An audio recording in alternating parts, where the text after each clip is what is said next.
Bismillahirrahmanirrahim. Assalamualaikum warahmatullahi wabarakatuh.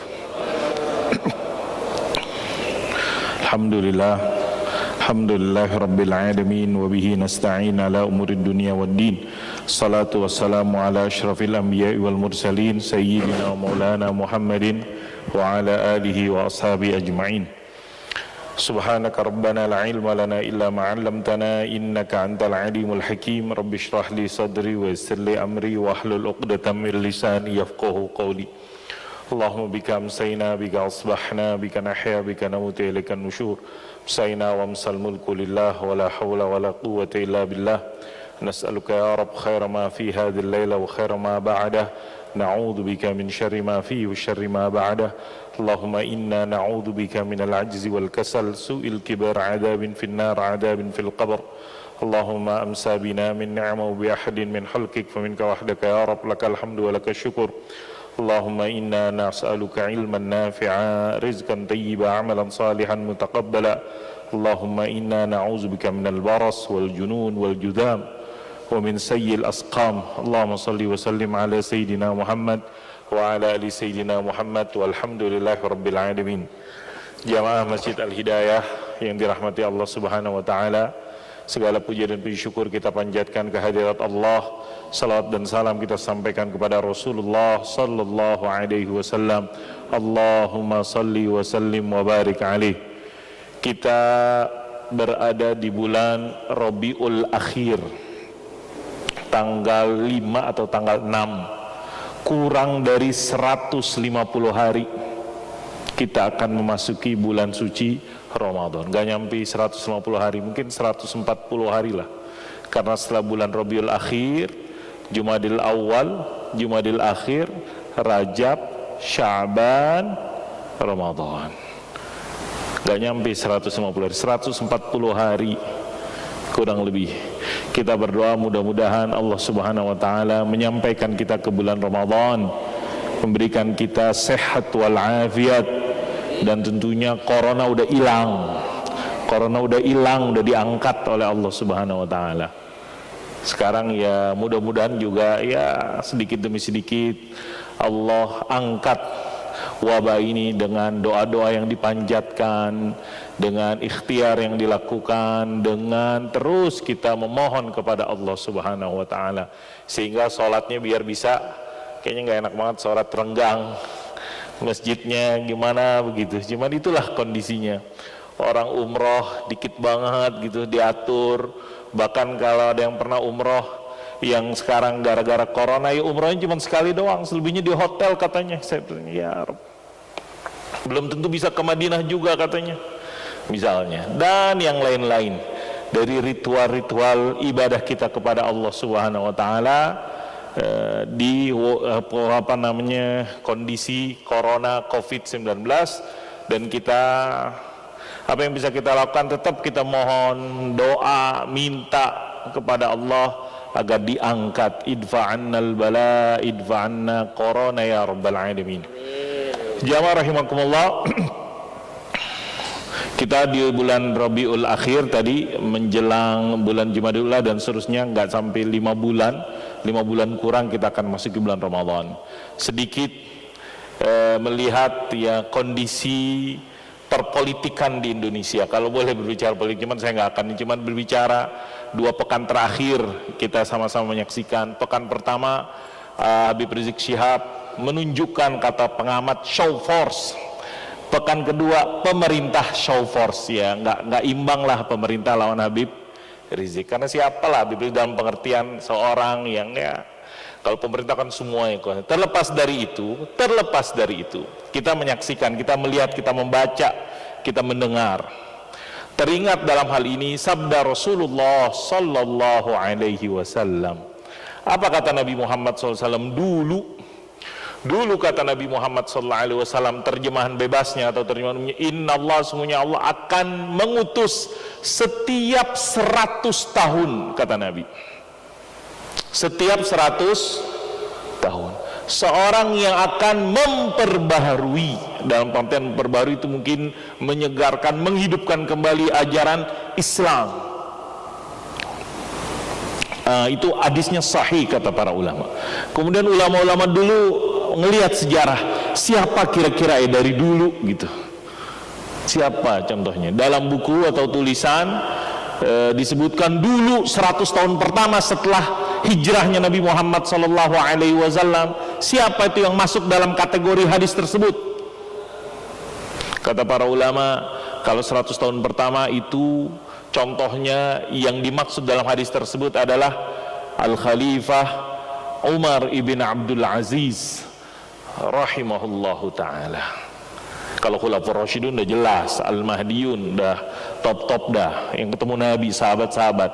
Tapi setelah itu siapa 100 tahun yang akhirnya Allah Subhanahu wa taala menunjukkan bahwasanya ajaran Allah itu buat kebaikan manusia. Semangat lagi orang mengamalkan ajaran Allah, beriman kepada Allah, yakin kepada Allah. Mungkin bahasa lainnya seperti itu. Mantap dengan keyakinan kepada Allah Subhanahu wa taala. Jadi dikatakan dulu 100 tahun pertama siapa kira-kira? Para ulama menyebutkan Khalifah Umar ibn Abdul Aziz. Siapa beliau? Gak lama memimpin, mungkin gak nyampe 10 tahun kalau gak salah. Beliau meninggal 100 berapa hijriah, setelah 100 hijriahan. Nanti bisa dicek lagi, saya gak hafal detail nomornya, angkanya. Karena dalam kepemimpinan beliau, yang dikenal dalam buku-buku itu, bayar zakat susah sebenarnya. Bayar zakat seorang yang nerima zakat, karena misalnya fuqara wal masakin udah dapet gitu, masih ada tuh zakat tersebut. Akhirnya dari zakat-zakat tersebut ya buat hal-hal yang produktif, memberi modal buat orang-orang perjaka yang belum kawin, nih modalnya. Sampai ada keterangan demikian. Detailnya bisa dilihat dalam sejarah. Ini contoh misalnya tokoh yang dipahami oleh para ulama, termasuk dalam hadis Nabi, Allah mengutus, Allah menghadirkan, Allah menghadirkan, mewujudkan gitu. Setiap 100 tahun seorang yang mampu, yang dikatakan yujaddid amra diniyah. Siapa lagi setelah beliau? Dikatakan para ulama, saya ingat contoh saja 2 saja disebutkan oleh para ulama. Contoh yang masuk kategori dalam hadis, Allah menghadirkan setiap 100 tahun. Yang pertama tadi Al-Khalifatul Adil Umar bin Abdul Aziz. Bahkan dalam sejarah dimasukin udahnya masuk kategori Khulafaur Rasyidun. Selain 4 sahabat-sahabat utama masuk juga. Khalifah Umar kan gak ketemu Nabi, itu jauh, beberapa puluh tahun setelah Nabi Muhammad SAW. Kemudian yang kedua kata para ulama, siapa yang masuk kategori hadis ini? Yaitu Al-Imam Asy-Syafi'i rahimahullahu ta'ala. Imam Syafi'i itu wafat pada tahun 204 atau 205 Hijriah. 204 dan 200 atau 205 Hijriah, di abad keduanya lah kalau gitu masuk. Setelah 100 tahun lah kurang lebih dari meninggalnya Al-Khalifah Umar bin Abdul Aziz, yang dikatakan tokoh yang dipahami. Contoh ini Nabi nggak menyebutkan siapa orangnya, cuma Nabi menyebutkan tadi setiap 100 tahun ada orang yang Allah hadirkan untuk kembali menghidupkan ajaran agama tersebut, membangkitkan, menggelorakan tersebut, dan seterusnya disebutkan. Dalam pemahaman tersebut, apakah itu orang individu saja atau banyak? Para ulama mengatakan nggak hanya seorang individu, bisa jadi nggak hanya satu orang, bisa jadi banyak. Yang mana di situ manfaatnya dirasakan. Nah, maka kita bersyukur menjadi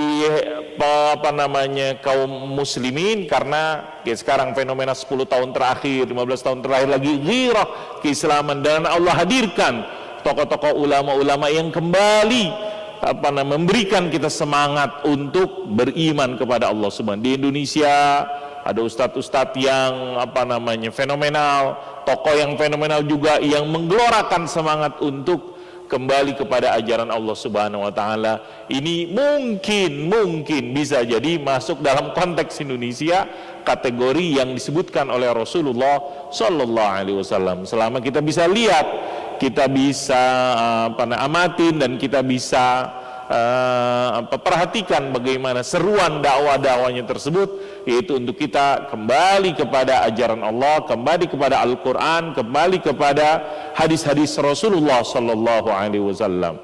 Misalnya tentang isu ataupun tema tentang akhlak itu disebutkan di dalam Al-Quran, disebutkan dalam hadis-hadis, dan bagaimana ketika kita melihat ajaran Islam tidak hanya secara teori dia begitu indah, begitu bagus, begitu lengkap, tapi juga dalam prakteknya,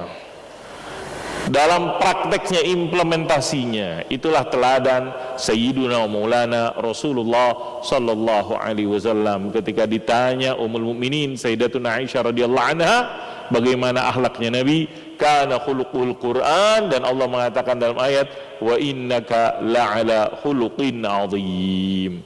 Ini sedikit kita melihatnya dari bagaimana Allah punya kehendak, punya kuasa. Ajaran ini selama Al-Quran itu Allah pelihara, dan juga Allah pelihara orang-orang yang menyerukan, orang-orang yang mengamalkan, insya Allah Allah akan tetap yang dikatakan liyudhhirahu 'alad dini kullih. Allah akan unggulkan agama ini di atas ajaran-ajaran yang lain, walau karihal musyrikun, sekalipun orang-orang musyrik membencinya, tidak menginginkannya, karena dialah Allah yang menjadikan agamanya ini yang dikatakan wa may yabtaghi ghairal islami dinan fala yuqbala min wa huwa fil akhirati minal khasirin. Jamaah Masjid Al-Hidayah, kembali kepada buku kita tentang kisah-kisah yang disebutkan oleh Sayyiduna Maulana Rasulullah Sallallahu Alaihi Wasallam. Malam hari ini saya akan bacakan satu kisah tentang perempuan, yang mana hadis yang urutan di dalam buku kita ini hadis urutan ke-54. Al-Qissatur Rabi'atu wal Khamsun, Al-Mar'atu allati ittakhazat rijlaini min khashabin. Cerita, kata Nabi, seorang perempuan yang dia membuat kaki dari kayu, bisa bikin kaki dari kayu. Mungkin saya membayangkan ada permainan kayu yang membuat seolah dia orang kayak tinggi gitu. Kayu tersebut yang digunakan untuk berjalan dan semisalnya. Ini dalam teks hadisnya, hadis ini sahih riwayat Imam Muslim. Disebutkan dari sahabat Abi Sa'id al-Khudri radhiyallahu anhu, an Nabi sallallahu alaihi wasallam, kanat imra'atun min bani Israil qasirah tamshi ma'a imra'ataini tawilataini fattakhazat rijlaini min khashabin wa khataman min zahabin mughlaq mutbaq summa hashathu miskan wa huwa atyabut tibi famarrat bainal mar'ataini falam ya'rifuha faqalat biyadiha hakadha wa nafadha syu'batu yadah. Wa fi riwayati Ahmad fakanat idza marrat bil majlisi harrakathu fanafakha rihuhu. Dalam riwayat lain disebutkan bahwasanya Nabi Muhammad sallallahu alaihi wasallam berkhutbah nasihatin, dan di dalam isi nasihat tersebut Nabi menyebutkan apa itu? Kata Nabi, inna awwala ma halaka banu Israil anna imra'atal faqir kanat tukallifu min ath-thiyab aw as-siyag aw qala min as-sighati ma tukallifu imra'atal ghani fadhakara imra'atan min bani Israil kanat qasirah wattakhadhat rijlaini min khashab wa khataman lahu ghalqun wa tabaqun wa hashattu miskan wa kharajat baina imra'ataini tawilataini aw jasimataini fab'athu insanan yatba'uhum fa'arafat tawilataini wa lam ya'rifu sahibatar rijlaini min khashabin. Ini teks hadisnya dari ada dua riwayat yang disebutkan di sini, riwayat Imam Muslim, riwayat Imam Ahmad, dan riwayat Al-Imam Ibnu Khuzaimah rahimahumullah taala. Ceritanya kayak gimana? Nabi menyebutkan kisah daripada kisah Bani Israel, yang mana di situ dalam pengantar bagaimana Bani Israel tersebut sibuk dengan memperhatikan penampilan, penampilan yang kelihatan. Saking mereka sangat memikirkan penampilan tersebut, mereka mengorbankan segalanya, walaupun hal itu dapat menyebabkan kehancuran.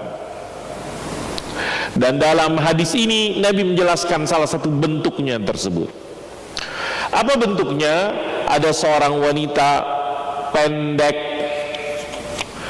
dia malu pendek tersebut.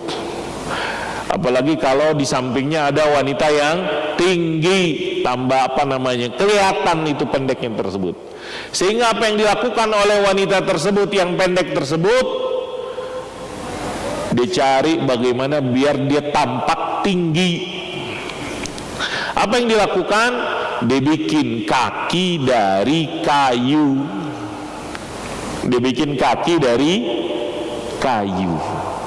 Sehingga kaki dari kayu yang ditutupin tersebut, yang untuk menunjukkan bahwasanya dia kagak pendek, dia bisa berjalan. Orang pada ini siapa nih, kok tinggi ataupun sama dan semisalnya, orang nggak kenal. Itu satu. Kemudian yang kedua, tidak hanya itu, wanita itu tidak hanya membuat kaki dari kayu, yang dilakukan juga dia pakai yang dikatakan khataman min zahab, dikasih cincin. Dia pakai cincin. Di cincinnya tersebut ada lubang di tengahnya, yang mana di situ biar dikasih di sini sebutkan misk. Apa itu misk? Ya, bau wangi lah. Dikasih minyak wangi bahasa kita. Karena saat itu yang dikatakan disebutkan oleh para ulama misik ya. Bahasa kita, bahasa mungkin terjemahan misik yang sederhananya secara umum bau minyak wangi.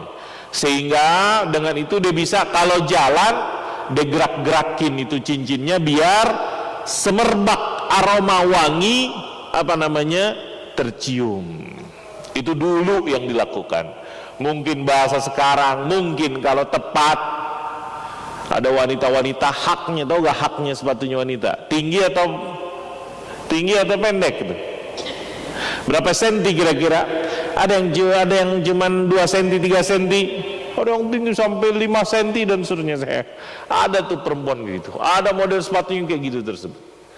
Ada model yang dikatakan haknya tersebut, model sepatunya itu apa istilah bahasa kita, hak ya kan? Hak sepatunya tersebut. Heel bahasa Inggrisnya, kalau saya Inggrisnya heel, high heel. Haknya tinggi, model kayak gitu. Itu zaman sekarang. Zaman dulu dia kagak mau terlihat pendek, dia bikin apa? Yang dikatakan dalam Nabi nyebutin nih hadisnya. Cerita Bani Israel bagaimana biar dia penampakannya, penampilannya, dia bikin yang dikatakan kaki dari kayu. Sekarang mungkin kalau apakah tepat high heels. Ada sepatu-sepatu yang tinggi. Berapa senti? Kayaknya 5 senti ada, bisa jadi ada yang lebih gitu. Bingung orang pakai sepatu yang high heel tersebut, tapi ada tuh perempuan-perempuan yang kayak gitu yang kita saksikan saat ini. Nah, setelah itu penampilan biar dia nggak pendek. Apalagi yang dilakukan, dia pakai cincin, yang dicincinnya tersebut sengaja. Jadi mungkin saat itu ya teknologinya belum ada teknologi parfum seperti yang zaman kita sekarang. Tapi dengan cincin yang digerakkan kemudian keluar dari cincin tersebut, karena memang udah dimasukin aroma wangi tersebut semisal. Saya membayangkan yang saya pahami demikian. Sehingga kalau dia jalan, disebutkan dalam hadis tersebut, kalau dia jalan dia gerakkan tersebut. Dia gerakkan tangannya tersebut. Bahkan dikatakan dalam riwayat lain, ini wanita ini, jamaah yang dirahmati Allah, bukan orang mampu. Dia ada yang dikatakan imra'atul fakir, wanita yang fakir, tapi dia bela-belain dalam rangka menunjukkan penampilan tersebut apa yang tadi disebutkan dalam keterangan hadis. Ini itu teks hadisnya kayak gitu. Sehingga dalam keterangannya pensyarah menyebutkan bagaimana Nabi Muhammad menasihatkan sahabat-sahabatnya, dan termasuk di dalam nasihat tersebut sederhananya yang dipahamin, fitnah hidup di dunia. Bagaimana orang berlomba-lomba dengan penampilan tersebut, yang mana dalam penampilan tersebut tadi dia mengorbankan apa yang bisa dikorbankan, walaupun kagak harus, walaupun nggak misalnya menjadi sebuah kewajiban. Inilah yang dipahami salah satu penyebab faktor kehancuran dan kebinasaan. Karena di situ kata Nabi, inna awwala ma halaka banu Israel. Salah satu faktor yang menyebabkan kehancuran Bani Israel, cerita tadi yang Nabi sebutkan. Bagaimana wanita miskin memaksakan diri untuk memperindah penampilannya tersebut dengan cara yang tadi, menarik perhatian laki-laki dengan cara yang tadi disebutkan tersebut. Jamaah yang dirahmati Allah Subhanahu wa taala,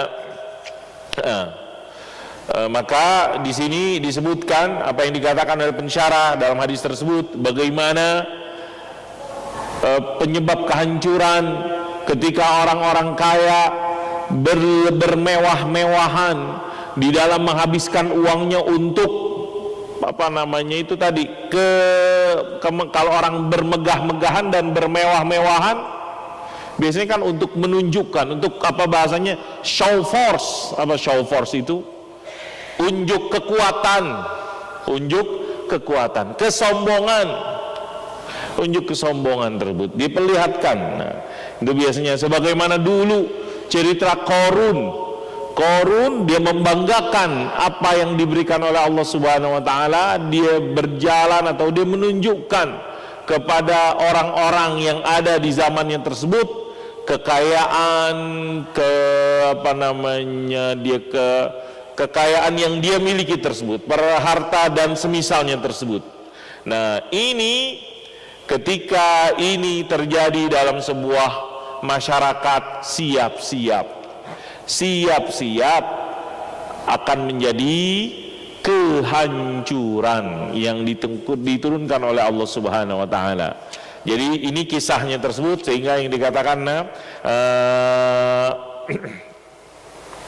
apa yang diceritakan oleh Rasulullah SAW di sini, bagaimana seorang wanita yang pendek tersebut dia merasa hendah diri kalau berjalan di samping orang yang tinggi tersebut. Makanya dia berpikir keras bagaimana caranya biar dia sejajar tersebut. Apa yang dilakukan? Dia paksa-paksa, dia cari yang dikatakan tadi, dia buat bagaimana caranya kaki dari kayu tersebut, kaki dari kayu untuk menambah tinggi. Bian takhazat rijlaini min khashabin. Enggak hanya itu, dia juga yang dikatakan menggunakan kenakan cincin yang ada bolong di tengahnya tersebut, yang ditutupin dengan bau minyak wangi tersebut, sehingga dengan itu dia bisa menunjukkan atau bisa pamer dengan apa yang dimiliki. Ketika berjalan di depan banyak orang, dia buka cincinnya tersebut atau digerakkan sehingga terciumlah bau wangi untuk menarik perhatian tersebut. Nah, ini cerita hadisnya tersebut. Jadi cerita hadisnya sederhana, yang dikatakan tadi, seorang wanita dari Israel yang pendek, kemudian dia berjalan bersama dua orang wanita yang tinggi. Kemudian biar dia tidak hina dan rendah, dia yang dikatakan membuat dua kaki dari kayu. Kemudian dia membuat cincin yang ada tadi yang disampaikan tersebut. Kemudian ketika dia berjalan di antara dua orang perempuan tersebut, mereka nggak kenal. Karena apa? Yang tadi dikenalnya adalah wanita yang pendek tersebut. Kok ini sekarang jadi wanitanya tinggi? Ternyata dia pakai atau dia membuat yang dikatakan rijlaini min khashabin. Nah, Rasulullah SAW ketika menyampaikan hadis ini ataupun konteks cerita tentang hadis ini yang dipahami jamaah rahimakumullah adalah bagaimana menggambarkan cobaan di dunia, salah satu fitnah di dunia yang bahasa kita adalah harta dan wanita juga. Wanita ketika dia diberikan kenikmatan oleh Allah dengan bentuk apa yang diberikan oleh Allah, banyak wanita yang tadi seperti cerita tokoh kita ini, apa itu? Tidak terima, sehingga dia berusaha. Kayak kita sekarang kalau ada istilahnya operasi-operasi biar lebih merubah penampilan dari laki-laki atau perempuan, biasanya banyak yang kita dengar, yang kita baca adalah dari orang perempuan, pengen ini, pengen itu, dan seterusnya, merubah bentuk dan lain-lain tersebut. Ini kecenderungan, ini mirip yang disebutkan dalam hadis tersebut, bagaimana seorang wanita yang pendek sehingga dia membuat kaki dari kayu tersebut. Laqad waqa'na wa qad taqaddamat turuqna. Bagaimana perkembangan juga itu tadi ya. Bagaimana di dalam hadis ini menggambarkan bagaimana sudah sedemikian rupa di zaman Bani Israel sebelum Nabi, upaya-upaya yang dapat dilakukan, artinya cara-cara yang bisa dilakukan, apalagi zaman sekarang dengan Allah buka kemajuan dalam ilmu kedokteran dan yang lain-lain yang berhubungan, yang oleh sebagian orang dimanfaatkan untuk bagaimana penampilan dan seterusnya. Dan di dalam hadis kita tadi contohnya dengan menyembunyikan, sederhana walaupun pemahamannya tersebut yang bisa kita bayangkan bagaimana di zaman tersebut dia sudah membuat kaki dari kayu untuk menunjukkan bahwasanya dia tinggi. Jamaah rahimakumullah, pelajaran apa yang bisa kita ambil, faedah apa yang bisa kita ambil dari hadis ini, ibrah dan faedah dari hadis singkat ini? Secara umum yang pernah mungkin telah disampaikan, termasuk bentuk nasihat yang disampaikan oleh Nabi, salah satunya adalah dengan cerita, dengan menyampaikan cerita. Al-Quran banyak banget ceritanya disebutkan. Hadis-hadis Nabi, kita dalam kajian ini membaca cerita-cerita yang disampaikan oleh hadis Nabi Muhammad SAW. Dalam ayat Al-Quran, apa kata Al-Quran? Faqsusil qasas, bacakan cerita-cerita tersebut agar kita ngambil pelajaran. Karena apa? Manusia dari dulu sampai sekarang, ya manusianya ini ciptaan Allah, dengan ada kecenderungannya, dengan ada potensinya, dengan ada potensi kebaikannya dan potensi keburukannya. Sama orang wanita dahulu memperhatikan penampilan, wanita sekarang juga memperhatikan penampilan. Boleh gak? Boleh, cuman dalam batas-batas. Kalau udah pendek ya pendek aja, nggak usah maksa-maksain diri, sehingga kayak orang yang tadi disebutkan nyari bikin kaki dari kayu misalnya. Kalau udah Allah ciptakan misalnya dalam tubuhnya A, B, C, D, F, G, selama itu tidak merubah ini tidak mengganggu dia untuk beribadah kepada Allah, ini akan lebih baik. Karena apa? Ketika dia udah merubah A, B, D, C dan seterusnya, siap-siap aja akan ada dampaknya tersebut. Karena ciptaan Allah sesungguhnya semuanya adalah indah dan bagus. Innallaha jamilun yuhibbul jamal, ciptaan Allah Subhanahu wa taala. Jadi di sini kata penulis, pelajaran pertama yang bisa kita ambil bagaimana bentuk nasihat yang mudah-mudahan dapat diterima adalah dengan menginformasikan, menceritakan kisah-kisah umat-umat terdahulu. Kalau dia itu buruk, mudah-mudahan kita kagak ngikutin. Kalau itu baik, mudah-mudahan kita bisa ikutin dan dapat kebaikannya tersebut. Ini sederhananya demikian. Yang kedua, bagaimana dalam hadis menunjukkan semangatnya kaum wanita di dalam memperhatikan al-mazahir, penampilan-penampilan tersebut yang kadangkala berlebihan, kadangkala menipu, seperti yang dilakukan tadi yang disebutkan dalam hadis.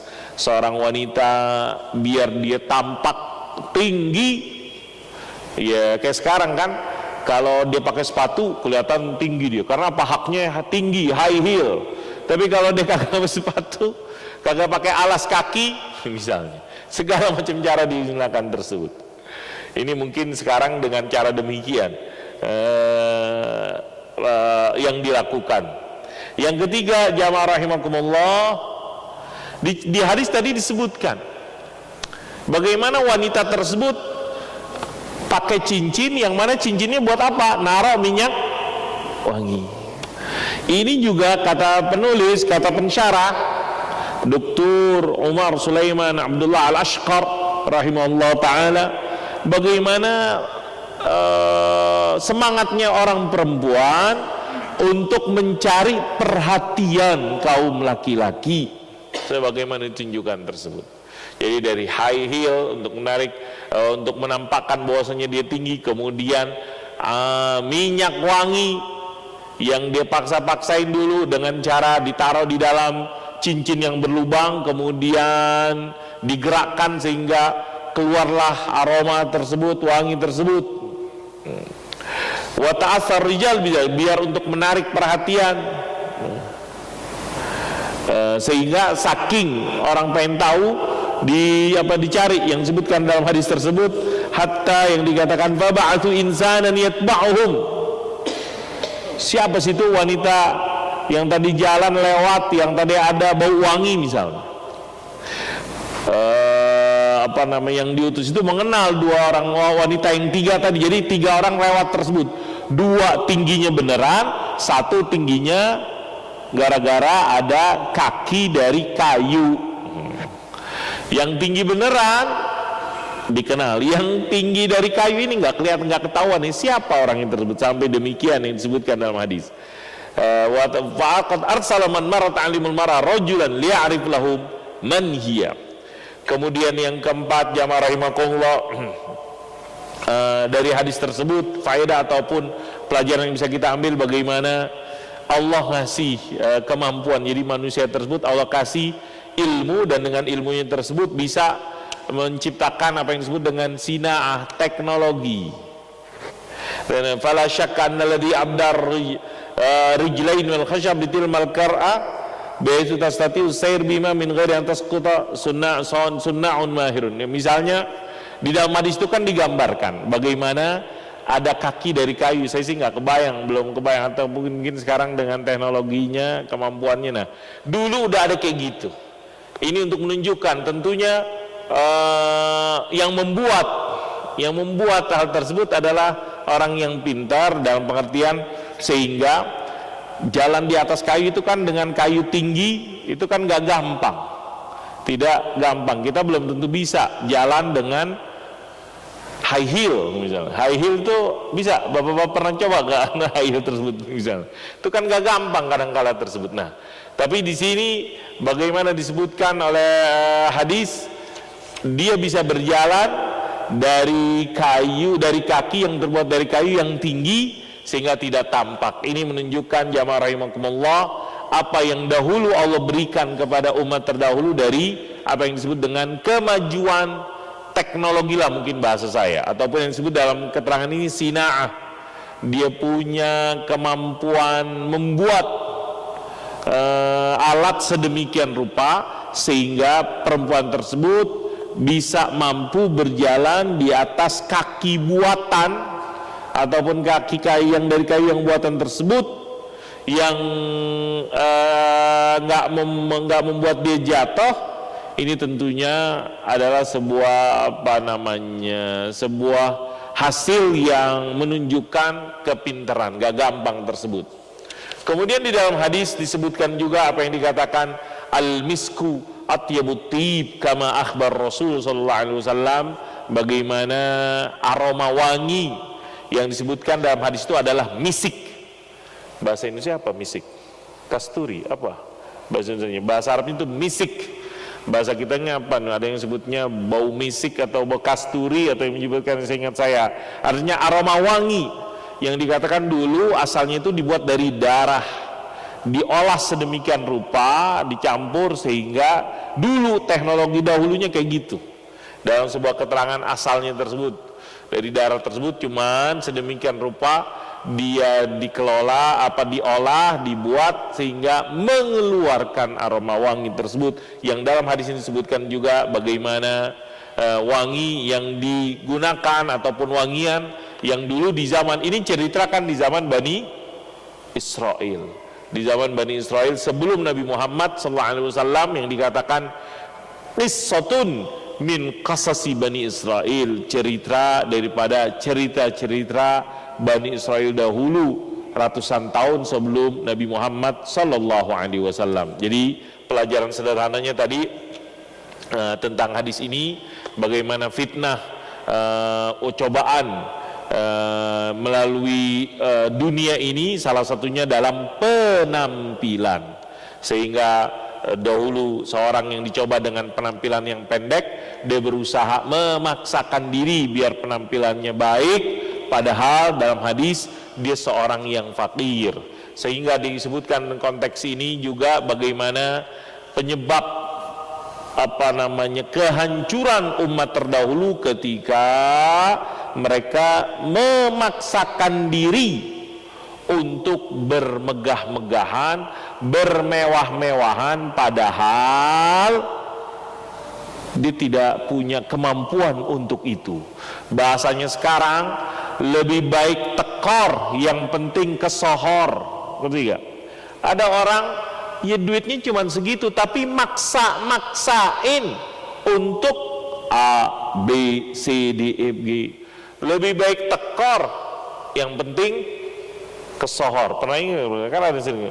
Yang penting kesohor, nggak apa-apa tekor. Padahal kesohornya itu untuk hal yang wajib atau tidak wajib. Misalnya, hal yang wajib atau tidak wajib. Apa contohnya saat ini? Misalnya gara-gara untuk nikah, dia harus A, B, C, D, F, G yang di luar kemampuannya dia, di luar kemampuannya dia. Padahal dulu kata Nabi kepada sahabatnya, pesta nikah nggak apa-apa walaupun dengan 1 ekor kambing, aulim walau bisyatin, kata Sayyidina Maulana Rasulullah SAW. Tapi sekarang banyak dari kita gara-gara untuk menikah A, B, C, D, F, G tadi, lebih baik tekor, yang penting kesohor. Bahkan logikanya kan ketika nanti setelah nikah bisa balik modal. Ada gak yang kayak gitu mindsetnya? Ada juga yang dari setelah akad nikah dia akan untung. Ada orang akad nikah kan pemahamannya kan ketika orang adakan walimah, pesta nikah bukan untuk tadi hitung-hitungan, untuk ada mengembalikan, enggak. Kalau misalnya ada, alhamdulillah, tapi tujuannya bukan itu. Tujuannya begitu. Terus bagaimana biar tidak ada beban seperti itu? Tadi, jangan sampai kita memaksakan diri melebihi kemampuan. Oke, boleh gak berutang ya? Kalau Anda yakin Anda bisa bayar itu utang tersebut dengan ini sebut, ya silakan saja. Tapi kalau misalnya utangnya tersebut sampai ratusan juta, sampai bahkan lebih, padahal kita tidak ada bayangan bagaimana bisa membayar tersebut, maka pemahaman saya yang terbatas itu sudah masuk daripada memaksakan diri bermewah-mewahan. Sudah masuk contoh yang disebutkan dalam hadis ini, seorang yang fakir, dia memaksakan diri untuk terlihat menjadi orang yang tadi punya penampilan baik, sampai tadi membuat kaki dari kayu, kemudian tadi bagaimana menarik perhatian laki-laki dan seterusnya. Tentunya kita berdoa kepada Allah Subhanahu wa taala agar terhindar mudah-mudahan dari hal yang seperti ini, karena itu tadi yang dapat menyebabkan orang yang dikatakan dalam keterangan hadis ini, dalam sebuah riwayat yang lain yang disebutkan oleh Al-Imam Ibnu Khuzaimah rahimahullah taala, awwala ma halaka banu Israel, yang dapat menyebabkan, mengantarkan kehancuran kepada seorang tersebut, Bani Israel tersebut. Jadi kalau misalnya seorang dalam rangka menyusahkan dirinya tersebut, kemudian dia sampai dalam rangka menyenangkan pihak lain, dalam rangka ingin membela-bela penampilan, dia melakukan apa yang bisa dilakukan sehingga dia sampai menjual diri dan seterusnya, dan sampai menghinakan dirinya. Nas'alullah salamah. Tentunya kita berdoa kepada Allah, hal itu tidak dianjurkan. Demikian jamaah rahimakumullah sedikit yang bisa disampaikan dari hadis singkat ini tentang wanita yang membuat dua kaki dari kayu. Judulnya itu kata penulis, Al-mar'atul lati ittakhazat rijlaini min khashabin. Hadza billahi taufik. Demikian, semoga ada manfaatnya. Kita mengaminkan doa. Bismillahirrahmanirrahim. Alhamdulillah rabbil alamin. Allahumma salli wa sallim wa barik ala sayyidina Muhammad wa ala ali sayyidina Muhammad. Allahumma anfa'na bima 'allamtana, 'allimna ma yanfa'una, urzuqna ilman yanfa'una. Allahumma inna na'udzubika min zawali ni'matik wa tahawuli 'afiyatik wa fujaati niqmatik wa jami'i sakhatik. Rabbana atina fid dunya hasanah wa fil akhirati hasanah wa qina adzabannar. Shalli wa sallim wa barik ala nabiyyina Muhammadin wa ala alihi washabihi wasallam walhamdulillahi rabbil alamin. Subhanakallahumma wa bihamdika asyhadu an la ilaha illa anta astaghfiruka wa atubu ilaik. Assalamualaikum warahmatullahi